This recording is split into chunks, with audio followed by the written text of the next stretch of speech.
আল্লাহ আর রব দুটোই আমাদের কাছে পরিচিত শব্দ, কিন্তু আসলেই কি আমরা জানি এদের মধ্যে পার্থক্য কি? শুধুই নামের পার্থক্য, নাকি এখানে লুকিয়ে আছে তাওহীদের সবচেয়ে গুরুত্বপূর্ণ রহস্য? আল্লাহ মানে কি? রব মানে কি? কেন শুধু আল্লাহ বলা যথেষ্ট নয়? এ দুইয়ের ভেতরে আছে এক বিশাল রহস্য, যা একজন মুমিনের দুনিয়া আখেরাত বদলে দিতে পারে। এই ভিডিওতে আমরা জানব কোরআন কিভাবে এ বিষয়ে আমাদের চোখ খুলে দেয়। আল্লাহু আকবার, আল্লাহু আকবার। আল্লাহ এই নামটি হল আসমাউল হুসনার মূল নাম। এই নাম একমাত্র তারই জন্য, যা কারো সাথে শেয়ার হয় না।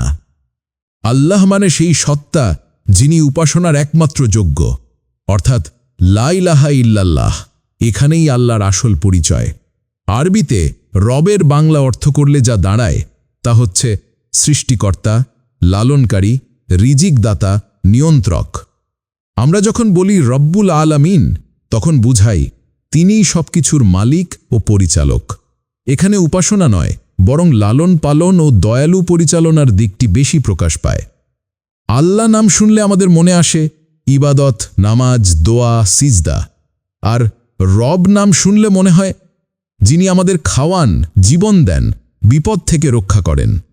অর্থাৎ আল্লাহ আমাদের মাবুদ আর রব আমাদের পালনকর্তা।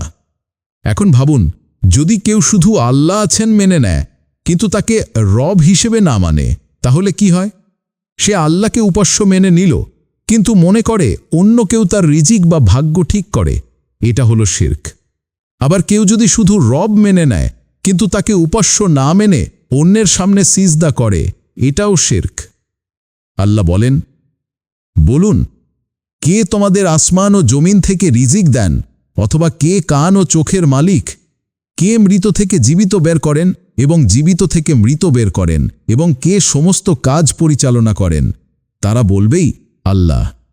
তখন বলুন, তবে কি তোমরা তাকওয়া অবলম্বন করবে না? সূরা ইউনুস আয়াত ৩১।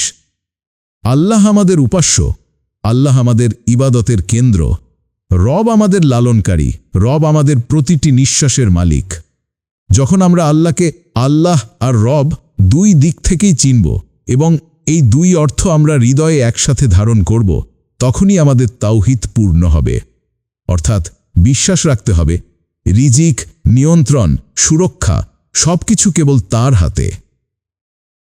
ফলো, লাইক, কমেন্ট করুন, যেন এমন আরও কন্টেন্ট আপনার কাছে পৌঁছে যায়।